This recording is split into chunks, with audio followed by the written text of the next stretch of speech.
why the Book of Enoch is not 100% accurate. First of all, Enoch was the great-grandfather of Noah.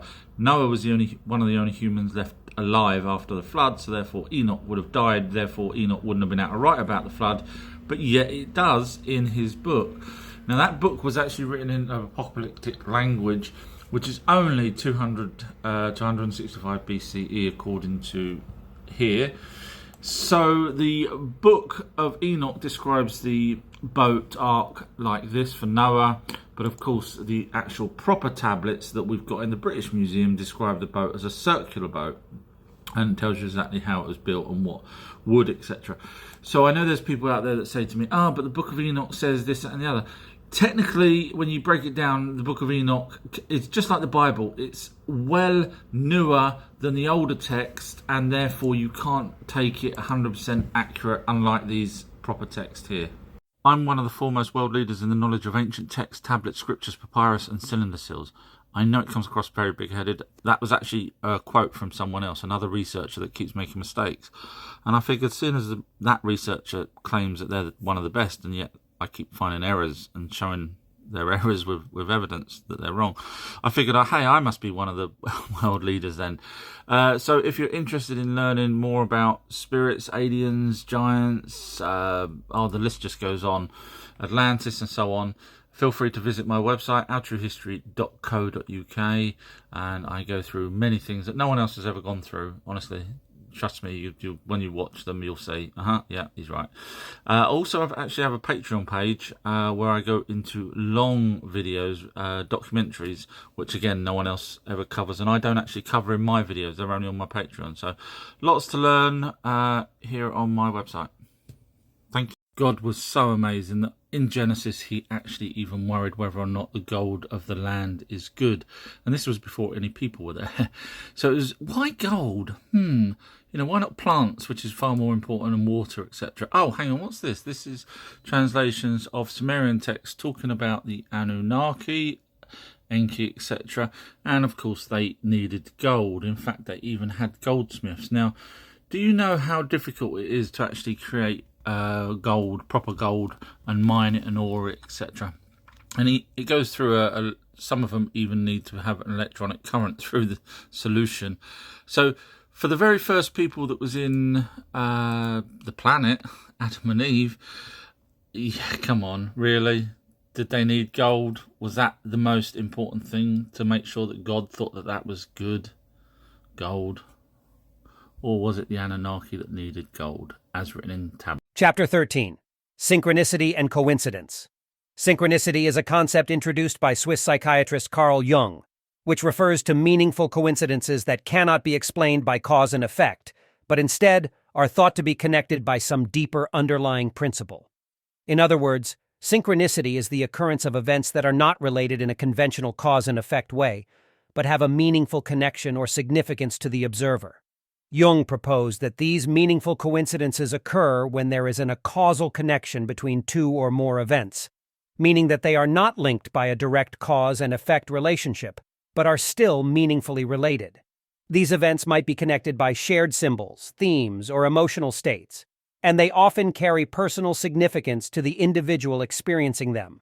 Synchronistic events are seen as meaningful and significant because they often coincide with the individual's thoughts, emotions, or experiences. For example, you might be thinking about an old friend you haven't seen in years and suddenly receive a phone call or a message from that person. The coincidence of your thoughts and the external event, the phone call, creates a sense of meaningful connection, even though there is no apparent cause and effect relationship. It's important to note that synchronicity is a subjective and personal experience, and interpretations of these events can vary widely from person to person. Some people view synchronicities as signs from the universe, spiritual messages, or indications of being on the right path in life.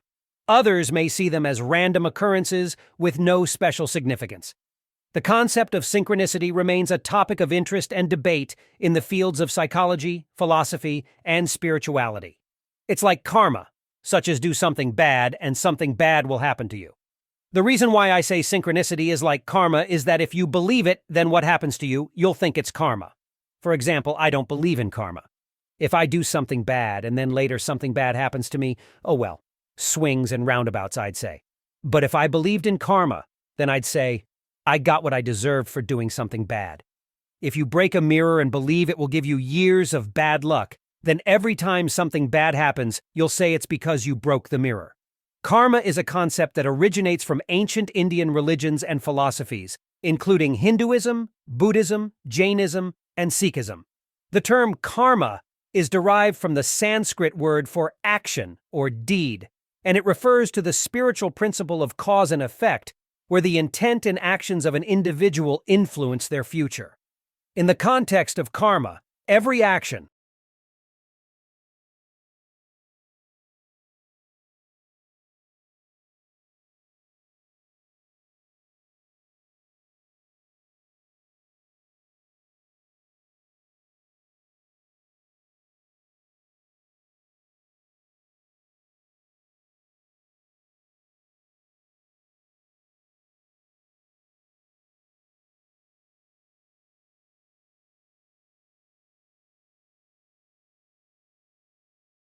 So this person said that Enoch hasn't died yet and is the oldest person ever to have lived. And I said, well, you've obviously not read the Sumerians' Kings List. And then the person went away and came back and changed the subject, as they do, because obviously he hadn't done his research. And anyway, he went away again and just basically said, oh, they've been debunked, which they haven't. They're in the British Museum, these Kings List. Now, the Kings List show how long a king has been living for, and obviously their longevity of life, because it's all to do with the Anunnaki, makes them live longer than Enoch. Now, one of the kings on the list is called Nama, and he built this ziggurat for Nana, who was one of the Anunnaki. So if it's been debunked, then this shouldn't be here.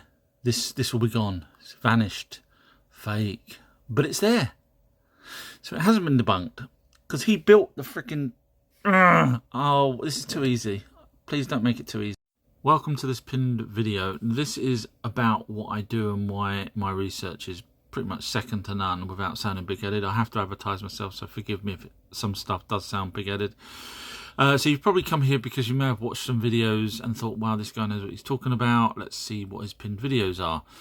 So I'm explaining in this pinned video about what I do and how I get to the research, etc. So on my homepage of ourtruehistory.co.uk, you can scroll down and you'll see just some of the things that I'm the only person that's worked out with evidence. I always show evidence. And some of these things no one else has ever come close to. You can just read it yourself and on the homepage of the website. Now, if you carry on scrolling down, it says click here to watch a 34-minute documentary called The Lost Book of Our True History.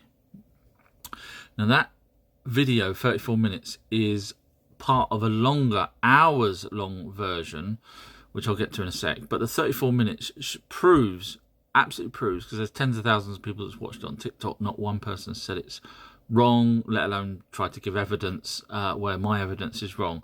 So basically it proves that the Bible talks about the Anunnaki, which was an alien race that came here and genetically modified us. So if you're interested in seeing the evidence, it's on my website, ourtruehistory.co.uk. So basically, if you go back up to the top, you'll see categories, video categories. Here, you will get to see sets of 5 or sets of 50. So the TikTok videos that I do, I've put in sets of 5 or sets of 50 on YouTube. So you can just click here and watch them direct from the website or on YouTube.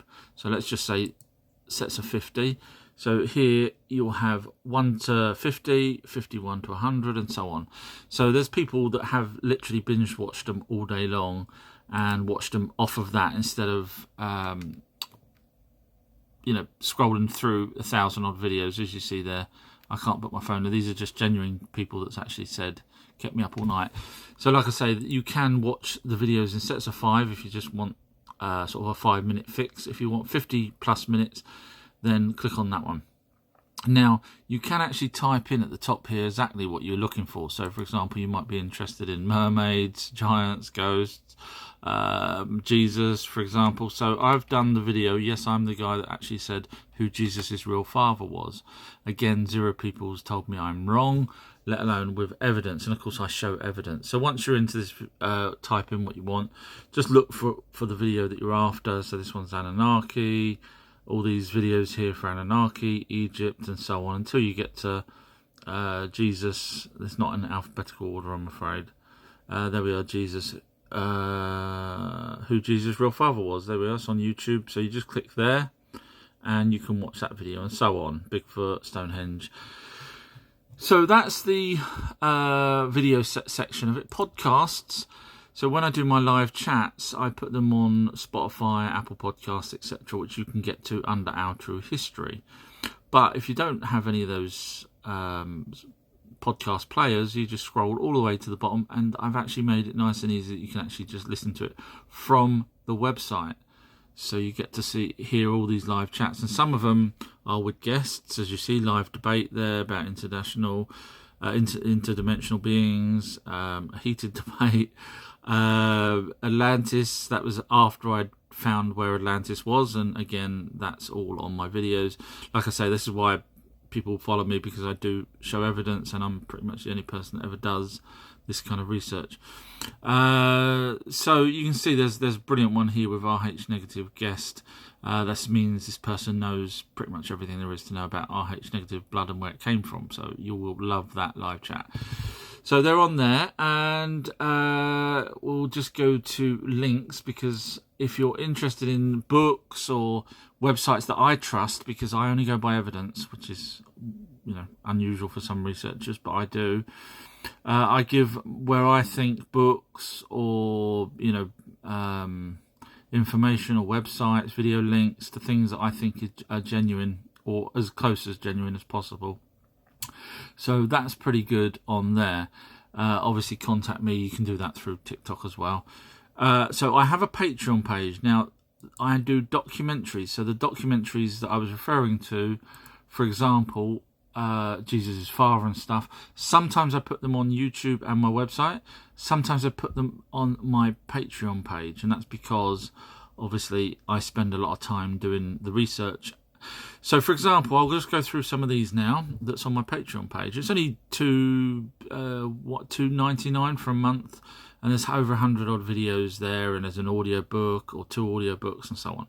But let me just give you an example of how good these videos are. So here is part 3. It's literally just been put up just now, as you see, just before I start this video. And part 3 is the Garden of Eden, Adam and Eve. So this part talks about Lilith, and I prove that Lilith did not know Adam. Prove that with evidence, as usual. And then I also, in the same video, go on to show where Eden was, again with evidence, unlike other people that just sort of guess.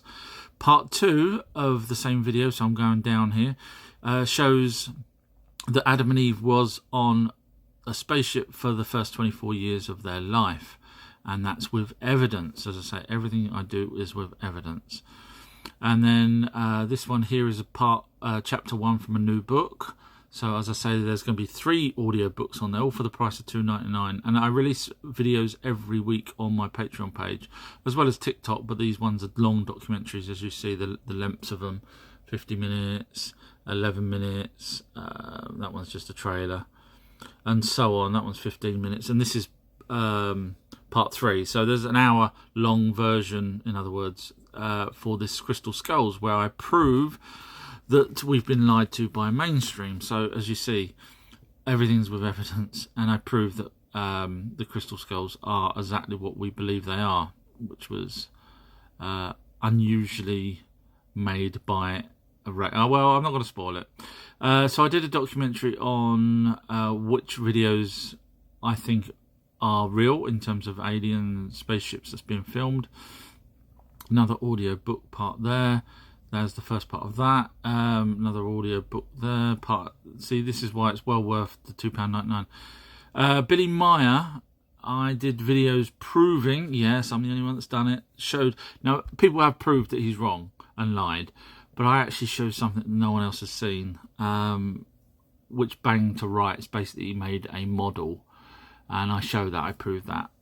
So there's no point in me making up stuff, otherwise you guys would just laugh at me. Audiobook, there's so many videos, as I say, as well as the audiobook. Can't remember. Oh, that one is just a link actually to a really good 1970s program. It's on YouTube. You can go watch that one yourself. Audiobooks. Mexican aliens. I prove that the Mexican aliens, which we all know are real aliens, these are the mummified ones. There's another live chat there. Audiobook. Another live chat. See, this is why it's well worth the money. Easter Island, I show who and when these statues were put there. Again, with evidence, unlike other people. Live chat. The list just goes on. Who Satan really was. I mean, seriously, with evidence, you'll be blown away. And then part 2 of that was the Book of Revelation. So basically, I proved that the Anunnaki were the ones talking, that's been copied in the Book of Revelations. In fact, I'm also the person that worked out that the trumpet in the ancient text actually means missile or rocket. I'm pretty much the first to come out with many things, and once you reread things, you'll see. And of course, I show the evidence. So I'm just trying to go through this as quick as possible. Like I say, long documentaries here, as well as the audio books. Dinosaurs live with humans. I show evidence of that. Obviously, we know that they didn't all die out 65 million years ago. I debate with AI, and obviously I win because it lies. Who Jesus' real father is here as well. It's on YouTube if you're interested. The Lost Book of Our True History, that's that one I was telling you about, that is on my website, /YouTube, for 34 minutes, but the longer version, look at this, 31 minutes, 37 minutes, 12 minutes, 18 minutes. It's long, hours long of that, showing evidence. And the list just goes on and on. As you see, I'm running out of time now. But the list, what Sumerian stuff means, it's a wealth of information, all backed up by evidence. So that's on my patreon.com, Our True History. So hopefully I see you on my website or TikTok or on Patreon. Enoch is actually Thoth, but in the Sumerian tablets, Ningishzida. Where do all these people come from that don't actually do any research? Enoch was not a god. Ningishzida was. Ningishzida / Thoth built the pyramids, whereas Enoch was taken around by messengers of gods. If you actually did bother doing any research, I don't know, I just give up. Chapter 14, Hypnosis. I'll mainly talk about hypnoregression compared to hypnosis, but here's a brief overview of hypnosis. Hypnosis is a trance-like state of focused attention, heightened suggestibility, and deep relaxation, often induced by a hypnotist's guidance. During hypnosis, individuals may be more open to suggestions and can experience changes in perception, memory, and behavior. While in this state, people are not asleep or unconscious, but are deeply relaxed and highly focused on the hypnotist's instructions.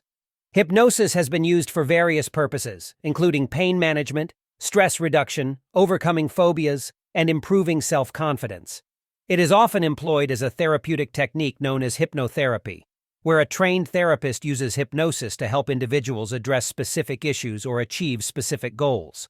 The effectiveness of hypnosis varies from person to person, and not everyone is equally susceptible to hypnotic suggestions. Hypnosis is generally considered safe when practiced by trained professionals, and it is essential for individuals to approach it with an open mind and willingness to cooperate for it to be successful. Hypnosis is sometimes used as a therapeutic technique to explore past lives and alleged alien encounters. These applications of hypnosis fall into the realm of regression therapy, where individuals are guided into a relaxed state and encouraged to recall memories or experiences from their past, whether in this lifetime or in previous lives. It's important to note that these practices are controversial and not supported by scientific evidence. Here's an explanation of how hypnosis is used in these contexts. Hypnosis for past lives. Some people believe in reincarnation, the idea that a soul is reborn into different bodies across multiple lifetimes. Hypnotherapy for past lives aims to help individuals access memories from previous incarnations. During a hypnosis session, a trained therapist guides the person back in time, encouraging them to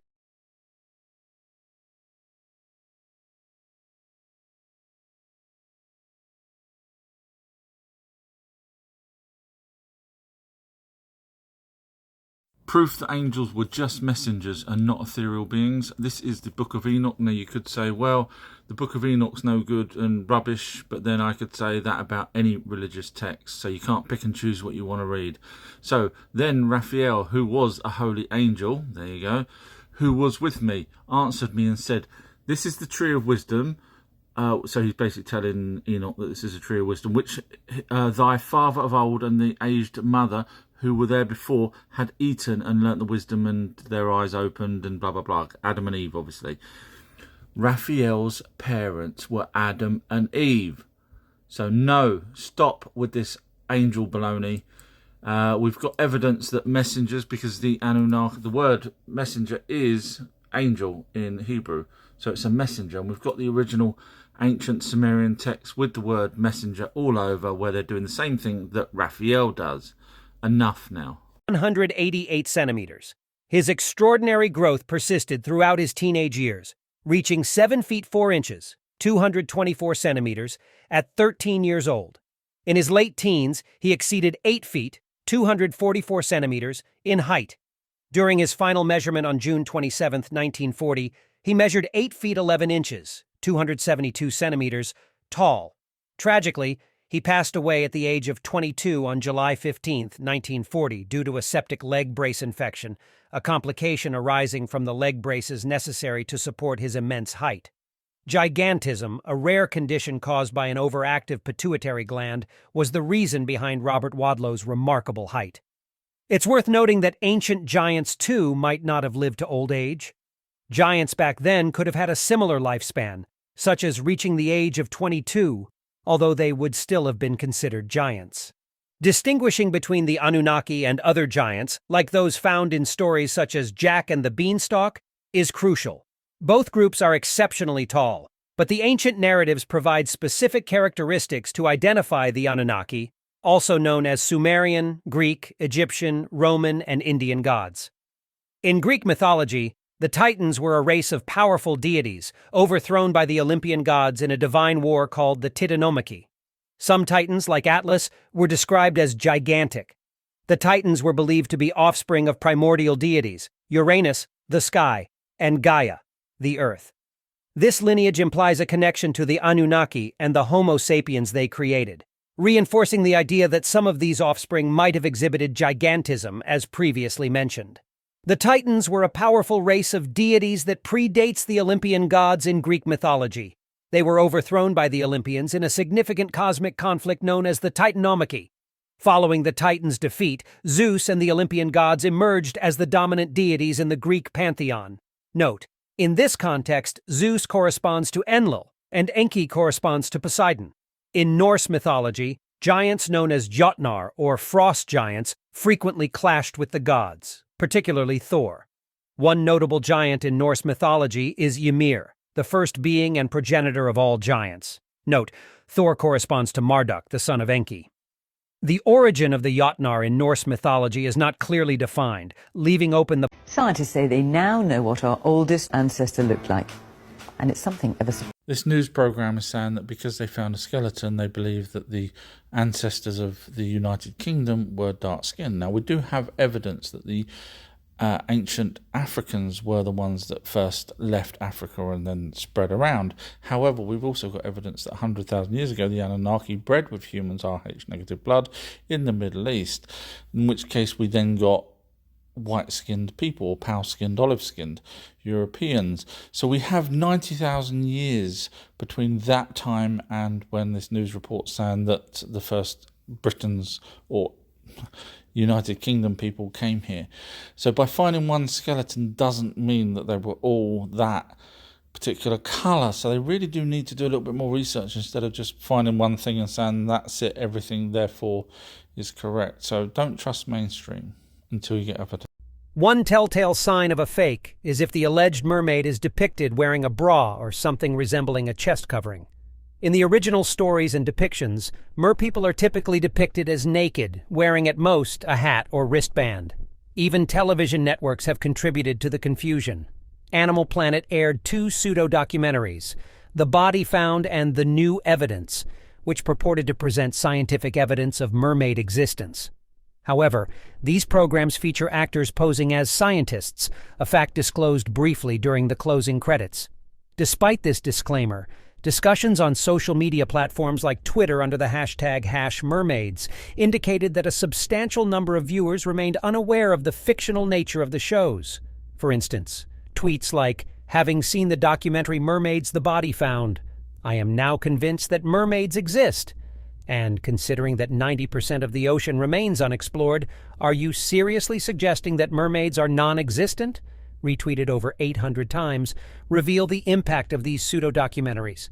It is crucial to remember that these documentaries were broadcast on a network claiming to educate its audience about the natural world. The Body Found faced rightful criticism as the decaying remains of science television, making the airing of a sequel on Animal Planet a surprising and disappointing development. There could be over 2,000 ancient carvings and statues depicting mermaids or merpeople worldwide, given the diverse cultures and historical periods in which these representations exist. However, determining an exact number remains challenging due to the lack of comprehensive documentation and cataloging of artifacts from various regions and time periods, as previously mentioned. But does this mean we have no evidence, no mermaids washed up on the shores? Well, maybe we do. Recent discoveries have shed light on a centuries-old mummified mermaid, a bizarre